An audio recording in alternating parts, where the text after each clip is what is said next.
Bonsoir mesdames, mesdemoiselles et messieurs, bienvenue à ce journal dont voici les principaux titres. Le président de la République reçoit les lettres de créance des ambassadeurs du Bahreïn et d'Azerbaïdjan.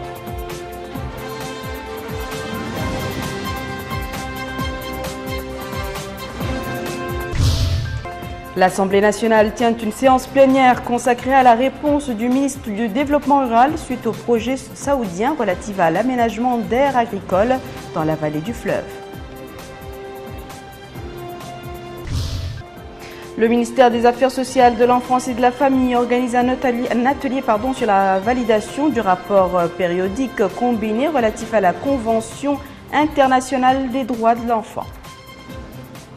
Merci mesdames et messieurs de vous joindre à nous. Nous ouvrons ce journal par les activités du président de la République. M. Mohamed Abdelaziz a reçu aujourd'hui les lettres de créance de son Excellence M. Khaled Ben Salman Al Mousellem et son Excellence M. Tariq Ismail Aliyev, respectivement ambassadeurs du Royaume du Bahreïn et d'Azerbaïdjan dans notre pays. Le chef de l'État a par la suite accordé des audiences aux deux diplomates. Abdelrahman Hamad. Le président de la République, M. Mohamed Abdelaziz, a reçu aujourd'hui au palais présidentiel à Nouakchott le lettre d'accréditation de son Excellence M. Khaled Ben Salman Al Mousellem en sa qualité d'ambassadeur extraordinaire et plénipotentiaire du Royaume de Bahreïn en Mauritanie. Le diplomate bahreïnien a été par la suite reçu en audience par le président de la République en présence du ministre des Affaires étrangères. La cérémonie de présentation de lettres de créance s'est déroulée en présence de M.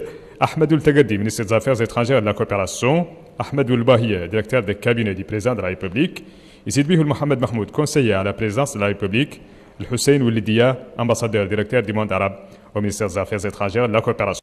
À sa sortie d'audience, le nouvel ambassadeur du Royaume de Bahreïn a déclaré qu'il est honoré d'être reçu par le président de la République, M. Mohamed Abdelaziz, à qui il a transmis des salutations de son frère, Sa Majesté, le roi Hamad Ben Issa Al Khalifa, roi du Bahreïn. Le diplomate bahreïnien a encore dit qu'il a suivi avec intérêt les orientations et conseils du président de la République de nature à servir la promotion des relations de coopération entre les deux pays. Le président de la République, M. Mohamed Abdelaziz, a également reçu au palais présidentiel à Nouakchott les lettres de créance de son Excellence M. Tariq Ismail Aliyev en sa qualité d'ambassadeur extraordinaire et plénipotentiaire de la République d'Azerbaïdjan en Mauritanie. Le chef de l'État a par la suite accordé une audience aux diplomates azerbaïdjanais en présence du ministre des Affaires étrangères et de la coopération. La cérémonie de présentation de lettres de créance s'est déroulée en présence de M.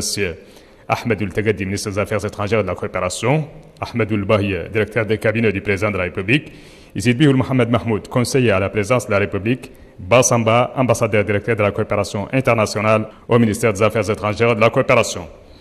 À l'issue de cette entrevue, le nouvel ambassadeur a fait la déclaration suivante. Présenter mes lettres de créance à M. le Président de la République.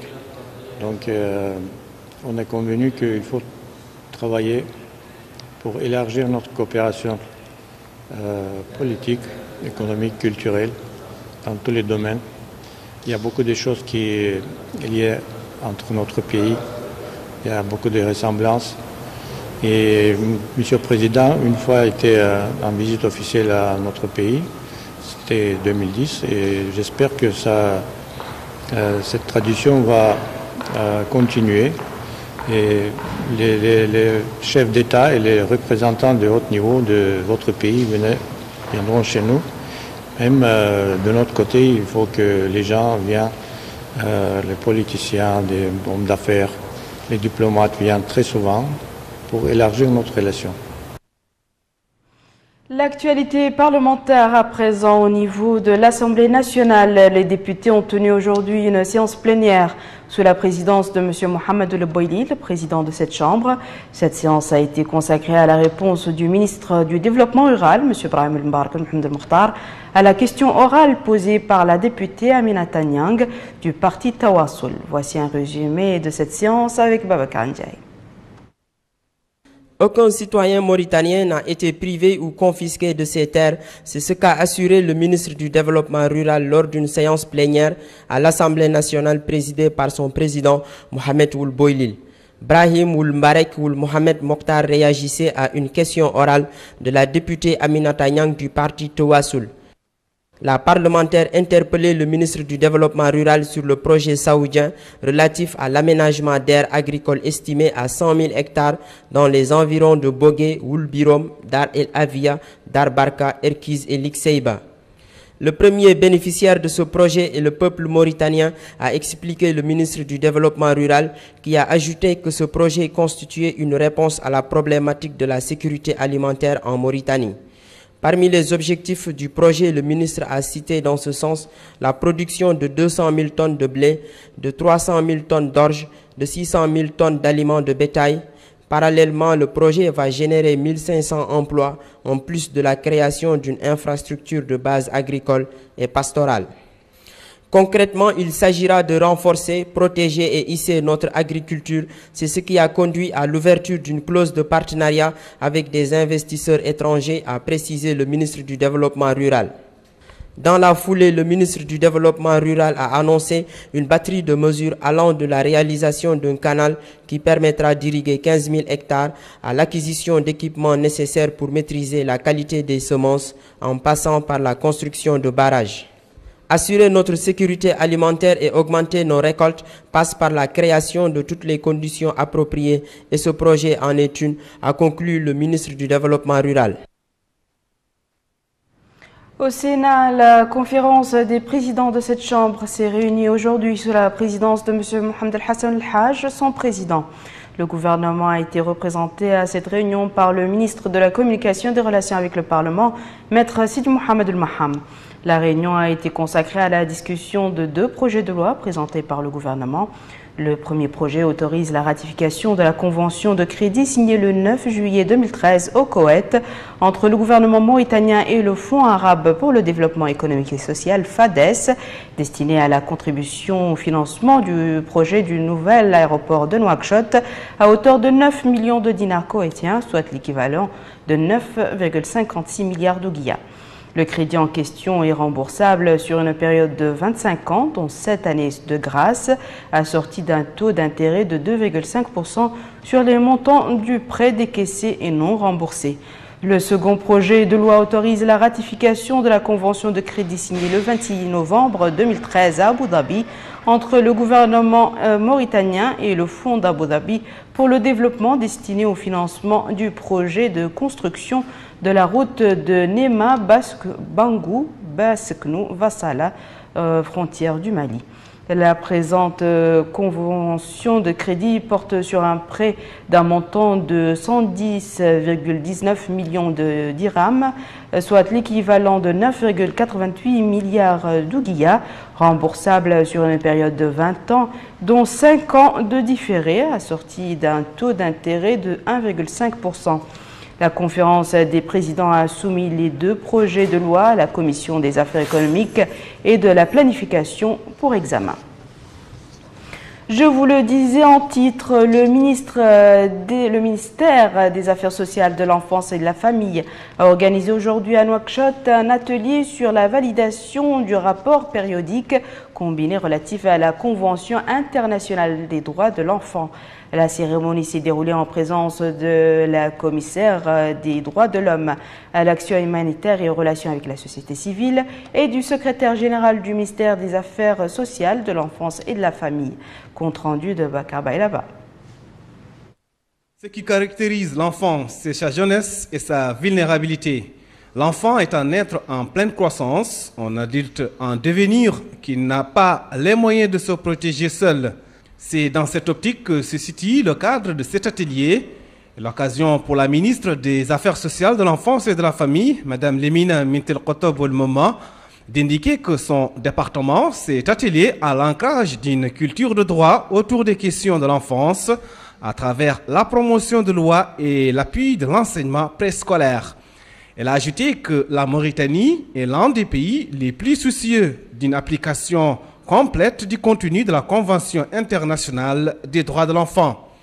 Pour sa part, la représentante de l'UNICEF à Nouakchott, Mme Lucia Elmi, elle se félicite de l'engagement pris par l'État mauritanien en faveur de la protection des enfants.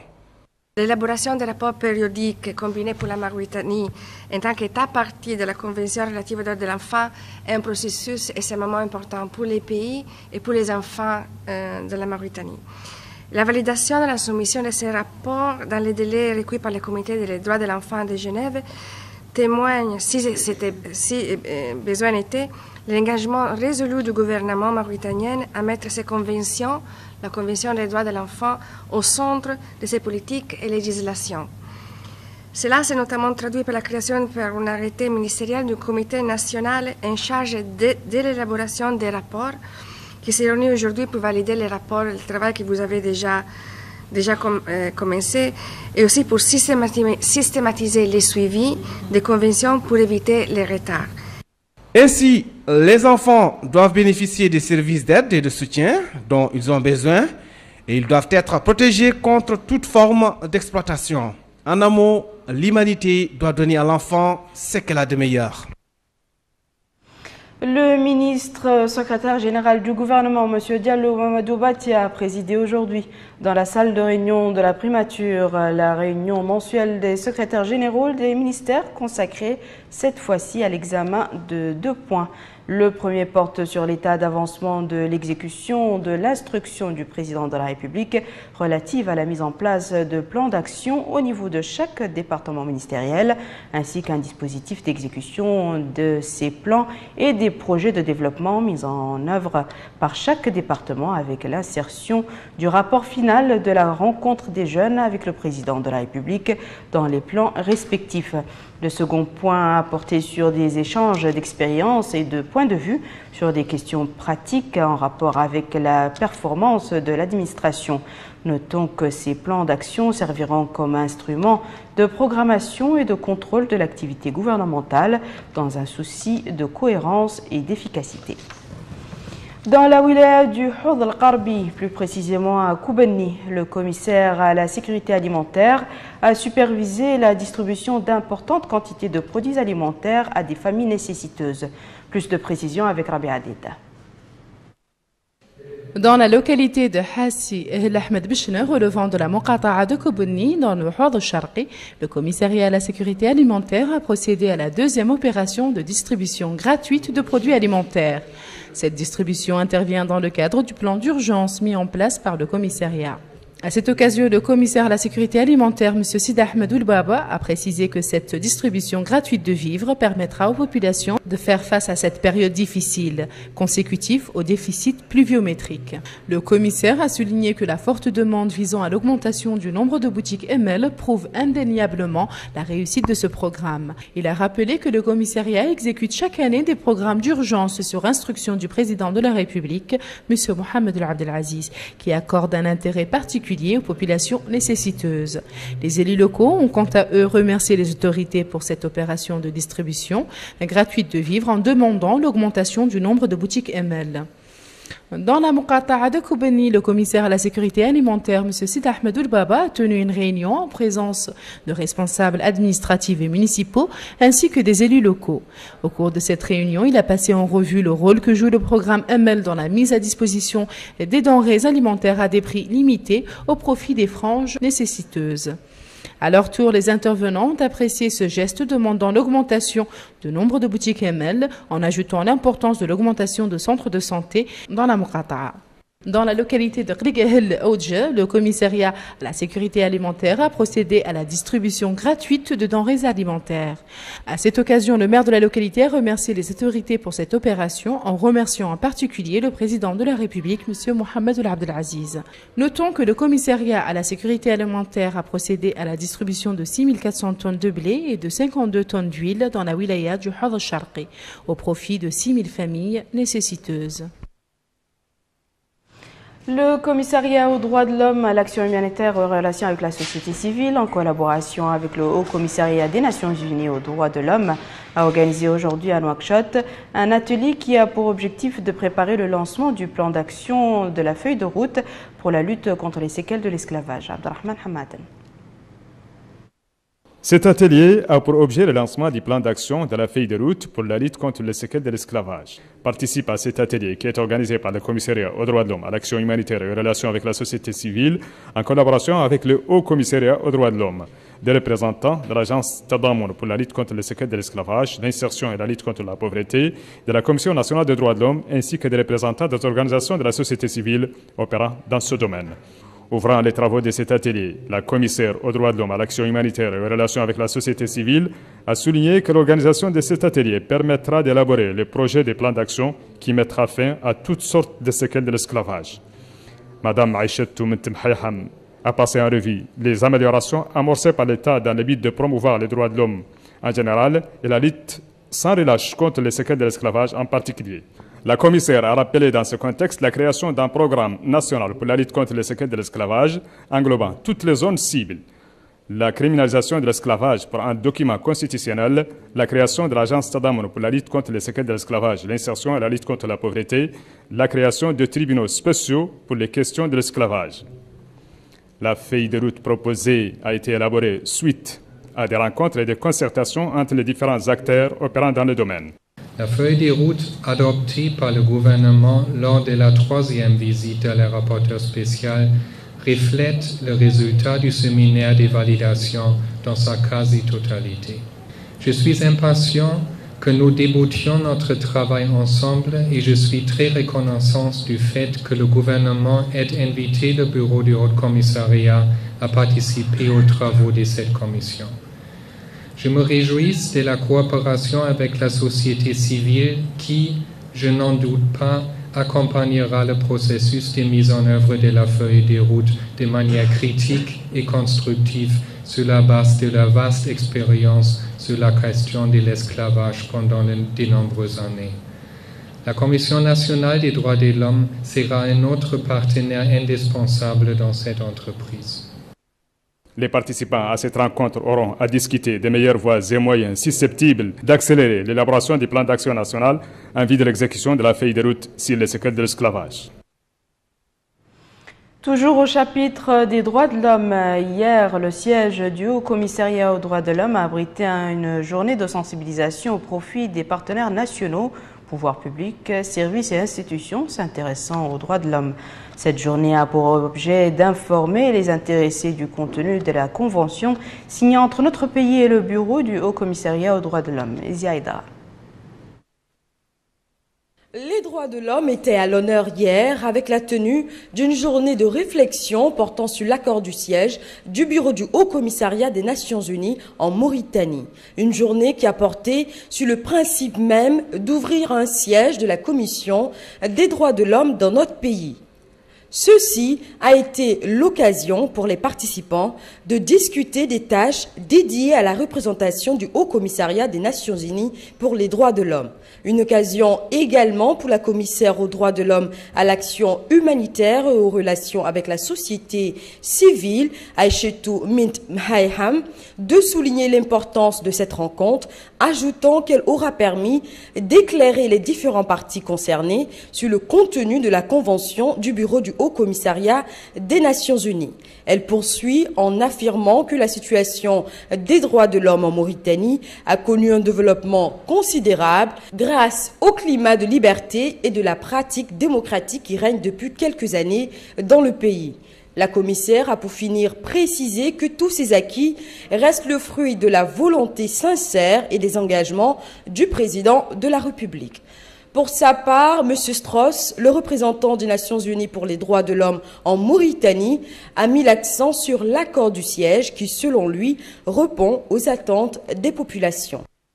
L'accord du siège que nous allons discuter aujourd'hui est un moyen pour une fin, un instrument qui nous permet de faire notre travail en fonction des attentes de la population et des gouvernements de la Mauritanie ainsi que selon les décisions des organes délibérants de l'Organisation des Nations Unies.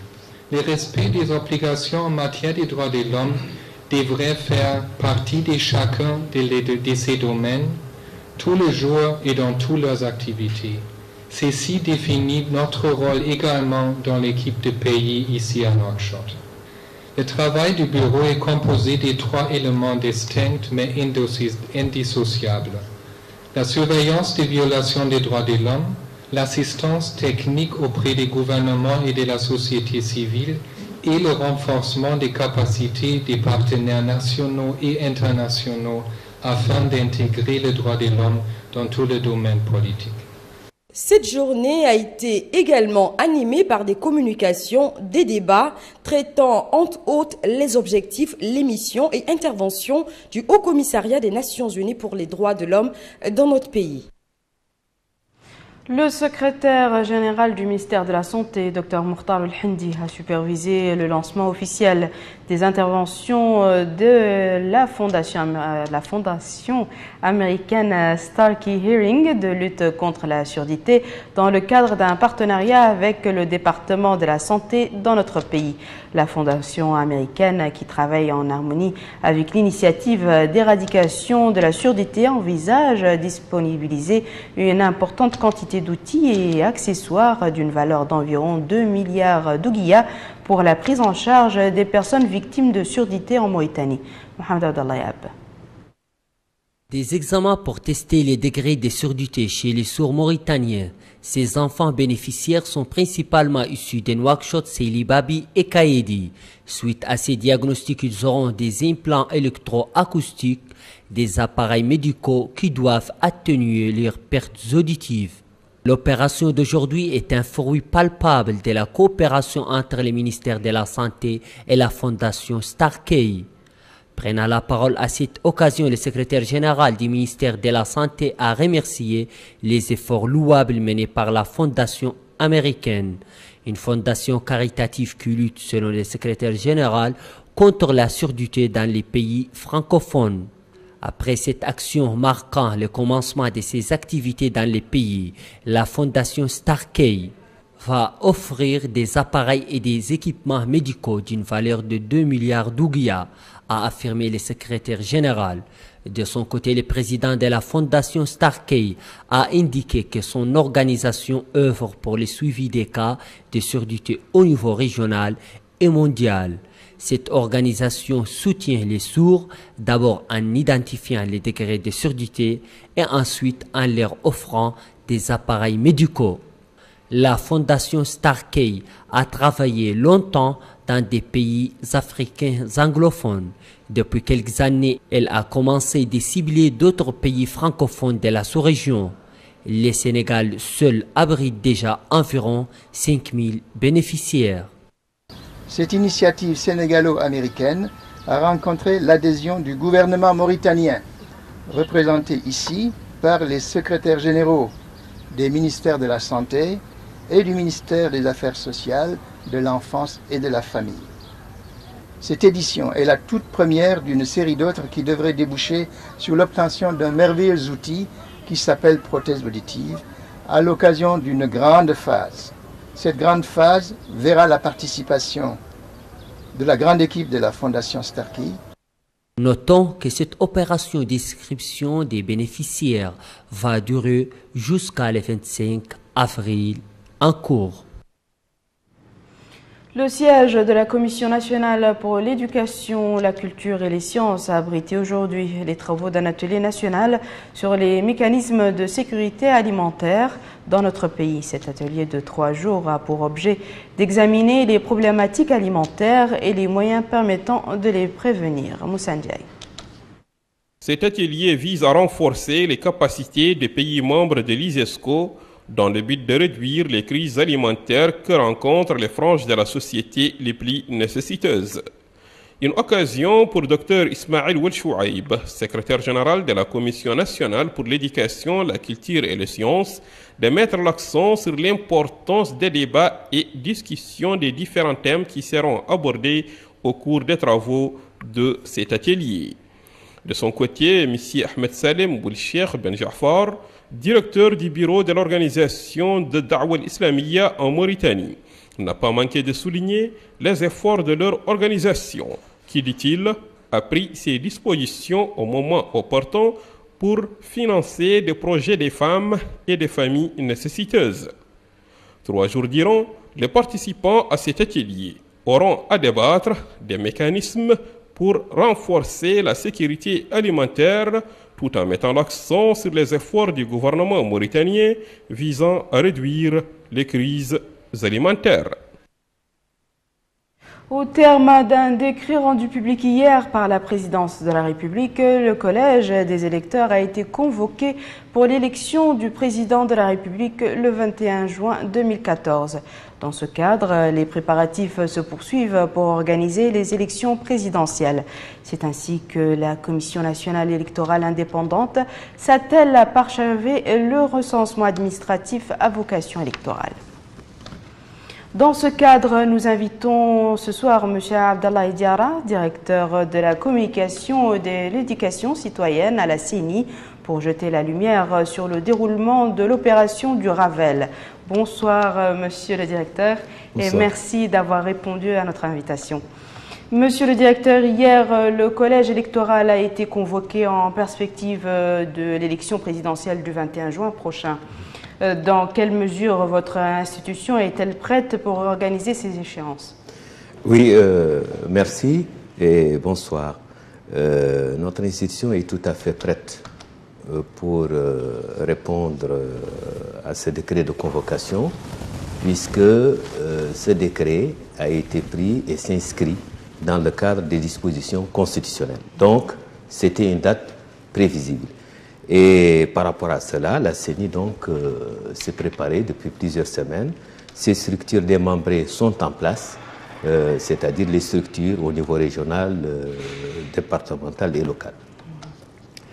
Je précise aussi que par rapport à cette élection, est éligible tout citoyen né mauritanien âgé au moins de 40 ans et de 75 ans au plus à la date du 21 juin. Les modalités pratiques sont précisées en outre par la loi. Deuxième précision, c'est que les déclarations de candidature sont faites au niveau du Conseil constitutionnel qui valide définitivement la liste des candidats. Ensuite, le Conseil constitutionnel proclame les résultats. Donc la CENI, dans cette opération, a un rôle d'organisation et d'exécution des opérations de vote. Et donc par rapport à cela, donc nous sommes prêts et notre dispositif est en place et on est en train de le parachever.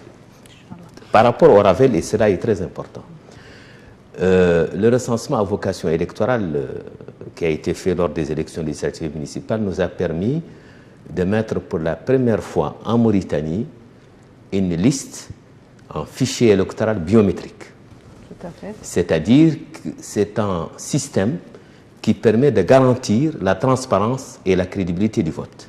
Comme on l'a dit plusieurs fois, les votes multiples sont bannis, n'existent plus. Et vous avez vu, lors de la dernière élection, que même sur la liste électorale, en plus des données d'identification classiques, vous avez même la photo, si vous voulez, de l'électeur qui est sur la liste. Donc, système, dispositif de sécurisation de l'opération de vote, donc garantissant la transparence et la crédibilité. Alors, par rapport à cela, nous avons poursuivi, dans la perspective de l'élection présidentielle, ce Ravel complémentaire. Donc, ce Ravel complémentaire a pour objectif de permettre aux citoyens mauritaniens de deux sexes qui ne se sont pas inscrits dans le Ravel précédent de pouvoir le faire, et cela est important, donc de pouvoir retirer leur pièce d'identité et donc de s'inscrire. Aussi, pour les citoyens mauritaniens qui viennent d'avoir l'âge de 18 ans ou plus, et donc de pouvoir s'inscrire. Et enfin, notre objectif, l'objectif de la CENI, est de permettre au maximum de Mauritaniens en âge de voter de pouvoir être inscrits sur cette liste pour pouvoir participer à la prochaine élection. Très bien. Allez-y. Voilà, je voudrais simplement donner des indications. C'est par rapport au lieu d'inscription. C'est-à-dire qu'aujourd'hui, nous avons des bureaux fixes et des bureaux mobiles. En général, dans la plupart des cas, les bureaux sont dans les bureaux des communes, c'est-à-dire les bureaux des mairies. Il faut se rendre dans les bureaux des mairies, des communes, et là, vous allez vous inscrire. Et l'opération d'inscription est très simple, c'est une opération quasi automatico-électronique, si vous voulez. Il suffit de venir voir l'agent enregistreur il s'assure bien sûr de votre pièce d'identité, qu'elle est bien votre pièce, que c'est bien vous. Il l'introduit dans un lecteur qui lui récupère les données et automatiquement l'opération est faite, disons, en 30 secondes, en tout cas autour d'une minute au maximum. Voilà. L'élection présidentielle intervient peu de temps après l'organisation des élections législatives et municipales. Comment évaluer votre expérience en matière de supervision de telles élections? Voilà, je crois que l'expérience, nous sommes assez mûrs pour tirer les conséquences, les acquis de ce qui a précédé. Je crois que nous avons, après ces élections, nous avons procédé à beaucoup de sessions de formation de nos personnels des antennes que nous avons donc remis en place actuellement. Donc nous avons doublé, renforcé nos sessions de formation pour que ces personnels maîtrisent tout à fait. Nous avons aussi procédé à une meilleure simplification, à une adaptation aussi des outils qui permettent, si vous voulez, d'enregistrer les opérations de vote. Donc je crois qu'on est bien parti pour en tout cas assurer cette élection dans de meilleures conditions, d'autant plus que c'est un enjeu essentiel et important pour le devenir de ce pays. Tout à fait. Pensez-vous que les imperfections enregistrées sont évitées à l'occasion des prochaines échéances? J'en suis pratiquement sûr. Je crois que nous avons tiré les expériences et nous sommes très bien conscients que c'est un challenge et que nous faisons face à un enjeu et un défi important. Et je crois que nos structures sont assez prêtes pour en tout cas y faire face. Merci M. Abdallah Diarra d'avoir accepté notre invitation. Merci beaucoup. Nous commençons l'actualité des partis politiques dans ce journal par cette conférence de presse organisée par le Forum national pour l'unité et la démocratie. La conférence de presse que le siège du Parti de la Rencontre démocratique a abrité a été consacrée à l'annonce de la position du Forum par rapport à la situation politique dans le pays. À cette occasion, les partis appartenant à ce Forum ont rendu publique une déclaration qui a abordé les principaux points de leur vision sur l'organisation des prochaines élections présidentielles. À Ayoun, dans la wilaya du Hawd al-Qarbi, le parti Sursaut de la jeunesse pour la patrie, Hirak, a organisé une rencontre de sensibilisation au profit des maires et conseillers municipaux issus de leur formation. La rencontre était axée sur l'explication du rôle et des missions du maire et des conseillers municipaux dans le développement local, ainsi que la conscientisation des populations du Rif sur les thèmes de l'unité nationale, de la solidarité sociale et du partenariat entre les communes au service des habitants. La présidente du parti, Mme Lalem Tchriv, a invité à cette occasion tous les maires et conseillers du parti à s'intéresser davantage aux citoyens et à s'enquérir de leurs problèmes. La campagne de nettoyage entamée depuis quelques jours au niveau des Muqata'a du Ksar, de Tavrarzena et de Tayaret se poursuit. Cette campagne vise le nettoyage des différents quartiers de la capitale et l'enlèvement des tas d'ordures et de tout ce qui encombre les services ou entrave la circulation des personnes et des véhicules. Compte rendu d'Aminata Khan. Espaces publics dégagés, des marchés propres, voici le décor qui sied à une capitale âgée de plus d'un demi-siècle. Un avis que bon nombre de citoyens partagent. Ces citoyens indiquent que la capitale d'un pays doit être propre, mais il ajoute qu'il est urgent de trouver une place pour les occupants illégaux des espaces publics. Pour ce citoyen, la campagne de nettoyage est une bonne chose. Cet occupant illégal affirme que la propreté de la ville est une bonne action, mais il poursuit en nous confiant que l'État doit leur trouver une alternative dans les plus brefs délais. Entamée depuis la semaine dernière, la campagne de nettoyage entreprise par la communauté urbaine de Nouakchott et ses partenaires au développement se poursuit. Les opérations de transport des ordures et de nettoyage des avenues se poursuivent à un rythme accéléré au niveau de la Muqata'a de Tavrarzena. Mokhtar Oul Mohamed, responsable de la campagne au niveau de Tavrarzena, nous le confirme. Il indique que cette présente campagne va débarrasser toutes les places publiques, les marchés, des ordures qui les encombrent. Signalons que cette campagne est prévue pour un mois et se déroulera dans toutes les Muqata'a de la capitale. Madame Fatimatoum Abdelmalek, maire de Tavraghzena et présidente du réseau des femmes africaines élues, a pris part à Paris à la cérémonie marquant le lancement de la plateforme européenne des droits de la femme. Cette cérémonie a coïncidé avec le 70e anniversaire de l'accession de la femme française au droit de vote. Cette manifestation s'est déroulée sous la supervision du président français François Hollande, en présence du maire de la capitale française et de nombreuses responsables françaises et européennes. La commune de Soudoud, relevant de la wilaya du Tagan, a lancé un certain nombre d'activités de développement au profit des populations de la municipalité. Les activités organisées dans le cadre des journées de bénévolat ont été supervisées par le Hakem de la Morata'a de Mjeriya et ont englobé une campagne de nettoyage de la ville d'Ashram ainsi que la distribution de produits alimentaires aux citoyens les plus démunis.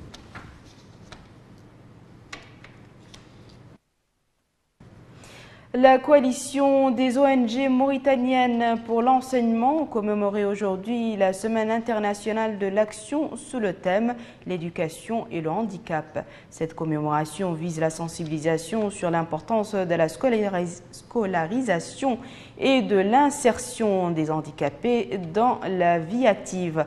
Le secrétaire général de la coalition, M. Mamadou Saïdouba, a souligné l'importance de l'égalité des chances entre les éléments de la société et l'insertion académique des enfants handicapés. Et nous refermons ce journal par l'actualité internationale en bref et en images avec Abdul Adamaba. Le 3 juin a été retenu pour le déroulement des élections en Syrie. C'est ce qu'a déclaré le président Mohamed Al-Laam, président de l'Assemblée nationale, lors d'une séance solennelle. Les candidatures peuvent être déposées du 22 avril au 1er mai. Par ailleurs, la nouvelle constitution approuvée en 2012 ouvre la voie à la pluralité des candidatures. Le futur président devrait résider ces 10 dernières années en Syrie et avoir l'aval de 35 des 250 députés. C'est ainsi qu'il a été stipulé dans les clauses approuvées par le Parlement le 14 mars dernier. Les États-Unis comptent apporter leur aide à la Corée du Sud. L'USNS Safeguard sera mis à la disposition de la République du Corée du Sud. Ferry qui a sombré au large de la côte sud de la Corée du Sud. Le Séoul a disparu le mercredi matin. Et voici, mesdames et messieurs, le rappel des titres. Le président de la République reçoit les lettres de créance des ambassadeurs du Bahreïn et d'Azerbaïdjan.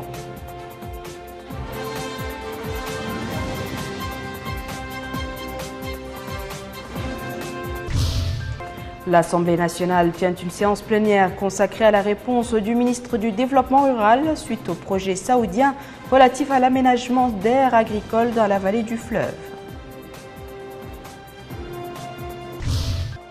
Le ministère des Affaires sociales, de l'Enfance et de la Famille organise un atelier sur la validation du rapport périodique combiné relatif à la Convention internationale des droits de l'enfant. C'est la fin de ce journal, mesdames et messieurs. Merci à vous de nous avoir suivis. Merci de votre fidélité et on se retrouve la semaine prochaine, Inch'Allah.